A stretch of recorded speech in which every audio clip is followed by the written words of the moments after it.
In this video, we're talking about something many of us don't think about until a close call happens: balance. After 60, staying steady on our feet isn't only about avoiding falls. It's about keeping our independence, our confidence, and the freedom to move through each day without fear. You and I both know how quickly one small slip can change everything. But balance loss doesn't happen overnight. It happens quietly through daily habits: the shoes we wear, how strong our legs are, how well we see in low light, how we manage medications, and even how we move around our homes. In this video, I'll walk you through the 8 most common mistakes older adults make without realizing it, and show you easy fixes that truly make a difference. Before we start, I'd love to know, where are you watching from today? Just drop your state or city in the comments below. It helps us feel like one community here, learning together and supporting one another. And if you have any natural health tips of your own, feel free to share those too. Someone else might really benefit from hearing what's worked for you. Point 1: Wearing the wrong shoes. Let's start with the foundation: our shoes. You and I know that feet aren't the same at 70 as they were at 40. The padding is thinner, our arches relax, and our reflexes aren't as quick as they used to be. But many of us still wear shoes based on comfort from years ago, not what our feet need today. Maybe slip-on flats, loose house slippers, old sneakers, or soft sandals that feel easy but don't really support us. I used to think, if the shoe feels light and soft, it must be good. But soft isn't the same as safe. The reality is shoes with no support, smooth bottoms, or thin soles quietly raise our fall risk every single day, especially on tile, hardwood floors, or uneven sidewalks. What you really need is a shoe that hugs your foot, gives your arch a little helping hand, and grips the floor like it means business. Think firm sole, proper heel support, and just enough cushioning to protect your joints. Not tight, just secure. And yes, I know what you might be thinking. I don't want to wear big clunky orthopedic shoes. You don't have to. There are beautiful, modern shoes made for older feet, supportive and still stylish. And please, let's talk about slippers. Those loose, cozy ones with slippery bottoms? They fool us. They feel gentle, but they slide fast. One wrong step in the kitchen or bathroom can send you down hard before you even know what happened. So here's my gentle challenge to you: try one safe, supportive pair just for home and daily walking. Give it a week. Notice how you stand taller and feel steadier. Strong footing means strong confidence. We earn our balance with every smart choice, and shoes are the first step. Point 2: Skipping strength training. Now, let's talk about something many of us quietly avoid: strength training. I know, the word alone can feel intimidating. For years, I believed strength work was for gym-goers, younger people, or those with time and energy to spare. I thought, I stay active around the house, I walk a little, I garden, that should be enough. But here's the truth no one told us when we were younger: after 50, we naturally lose muscle every single year. And muscles aren't just for lifting weight, they are the engine that keeps us steady when we step off a curb, reach for something high, or catch ourselves after a tiny trip. Without strength, a small misstep becomes a dangerous fall. The beautiful part? You don't need heavy dumbbells or a gym. You don't need loud music or fancy outfits. You can build strength right at home in your most comfortable clothes, in just 10 to 15 minutes a few days a week. Simple movements like sitting down and standing back up from a chair without using your hands, lifting light weights or even water bottles, doing slow wall push-ups, or tapping your toes while seated, these little things add up. And you don't need to do them perfectly. You just need to begin and keep going at your own pace. Something magical happens when you start. Suddenly, getting up from a chair feels easier. Climbing 1 or 2 steps doesn't feel scary.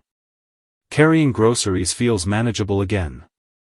You're not just getting stronger physically, you feel stronger emotionally. Confidence returns. You start trusting your body more.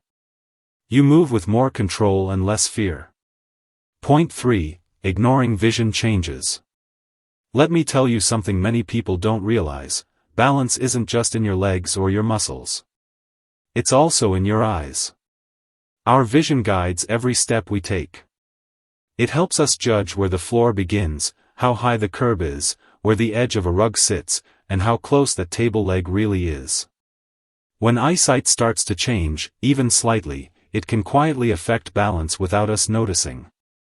You might think you tripped because you were moving quickly, or because the lighting was low, but often, it's your eyes working harder than they used to. As we age, depth perception changes. Colors and contrast aren't as clear. Low light becomes a challenge. Reading glasses may work for books, but not for walking around the house at night. And sometimes we hold on to old glasses thinking, they're still fine. But vision changes slowly, and when prescription stays the same, balance suffers quietly. I've seen people hesitate while stepping off a curb, reach out for walls in dim hallways, or squint in the kitchen and bathroom, not because they're weak, but because their eyes aren't giving their brain a clear picture of the world.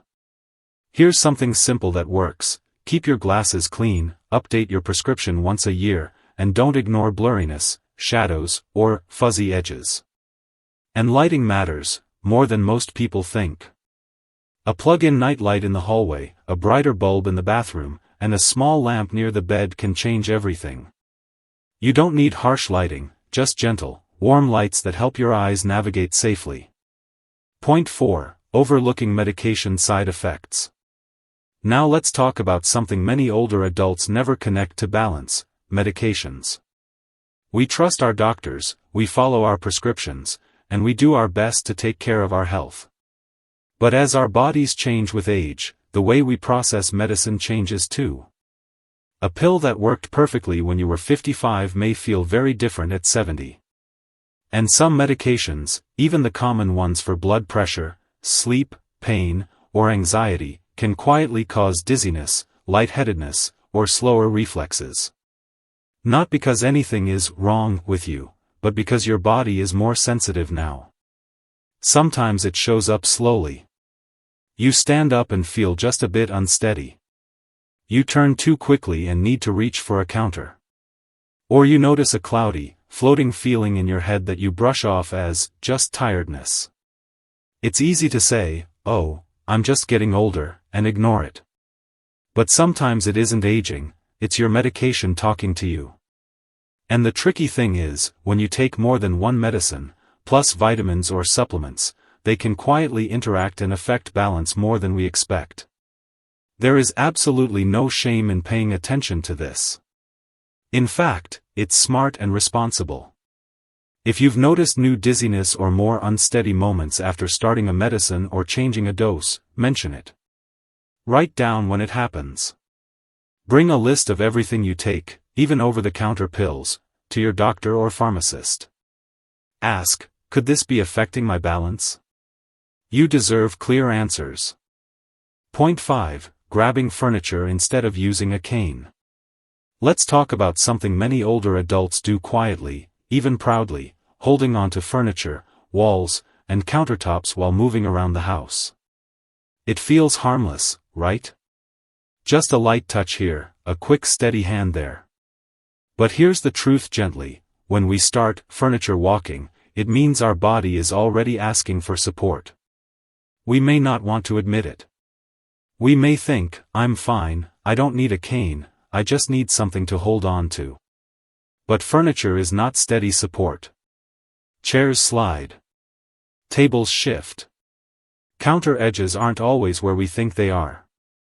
And one wrong reach, especially when hands are full, can turn into a fast fall. I understand the hesitation. The idea of using a cane can feel emotional. Many people think, if I use a cane, does that mean I'm officially old?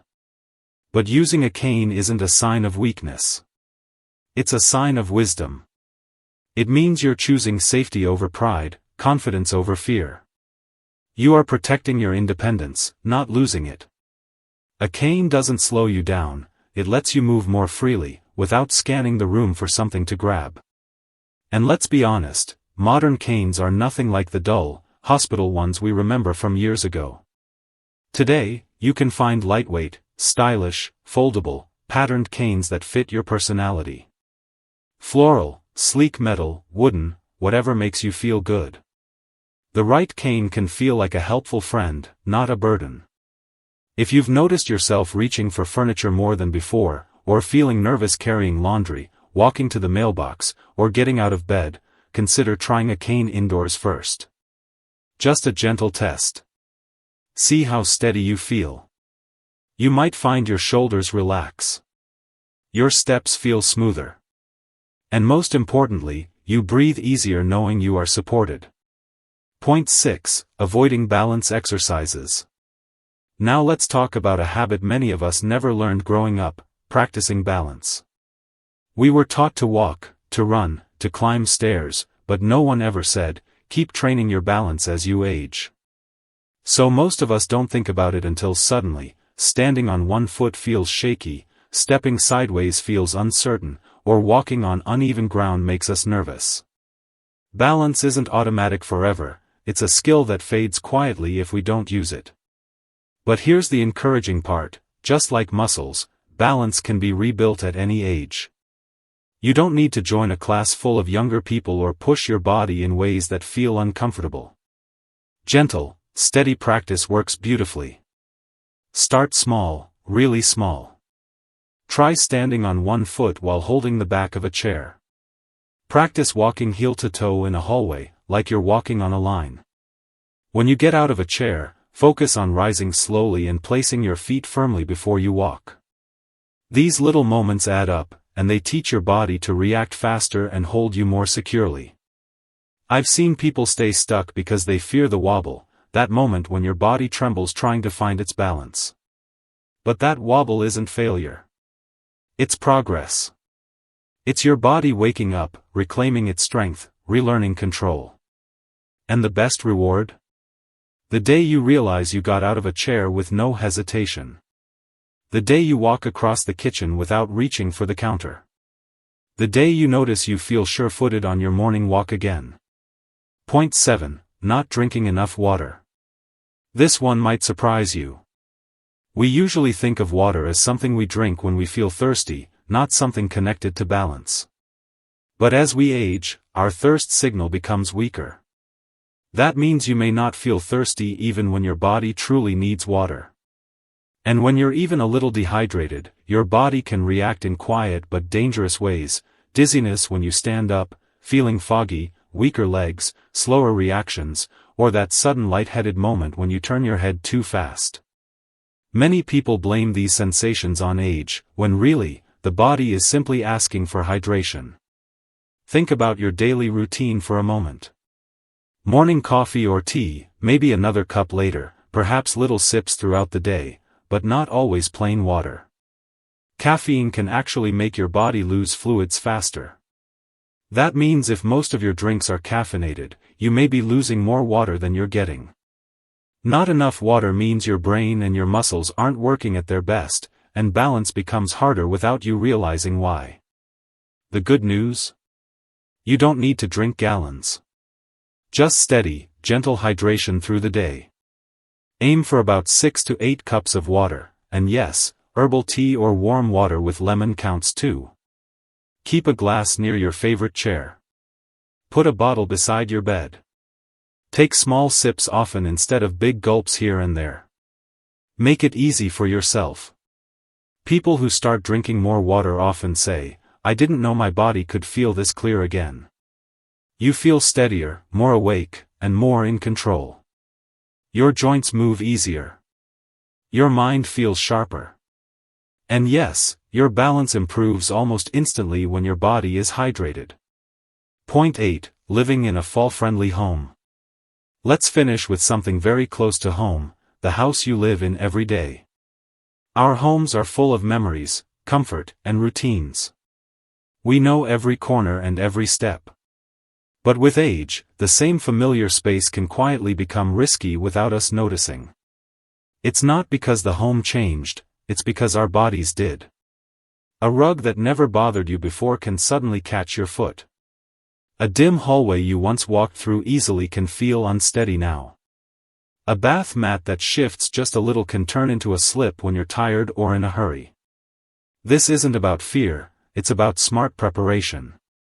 Small changes create big safety. That loose throw rug? Either secure it firmly or replace it with a non-slip mat. Cords across the floor. Tuck them safely away. A weak bulb in the hallway or bathroom? Swap it for a warm, brighter one. Add a nightlight near the bedroom and bathroom so you don't step into darkness. And yes, grab bars in the bathroom are a gift, not a sign of weakness. They aren't just for hospitals, they're for smart, independent people who want support where it counts most. Think of your home like a partner, it should help you, not challenge you. Put things you use daily at waist height so you don't have to bend too low or climb too high. Consider a shower chair if standing too long makes you tired. It's about comfort and safety, not age. When you make your environment work for you, you move more freely, with confidence and peace of mind. These are not big renovations or expensive projects. They are thoughtful choices that honor your safety, your comfort, and your independence. You have worked hard your whole life, you deserve a home that protects you. Take one walk through your house today, just 5 minutes, and ask. Does this support me, or challenge me? Change one thing. Start small. Safety grows with every step you take to protect yourself and your home.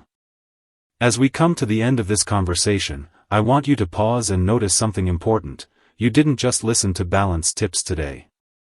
You made a choice to protect your independence, your comfort, and the life you enjoy living. That matters. After 60, balance isn't simply about muscles or shoes or how strong your legs are. It's about confidence.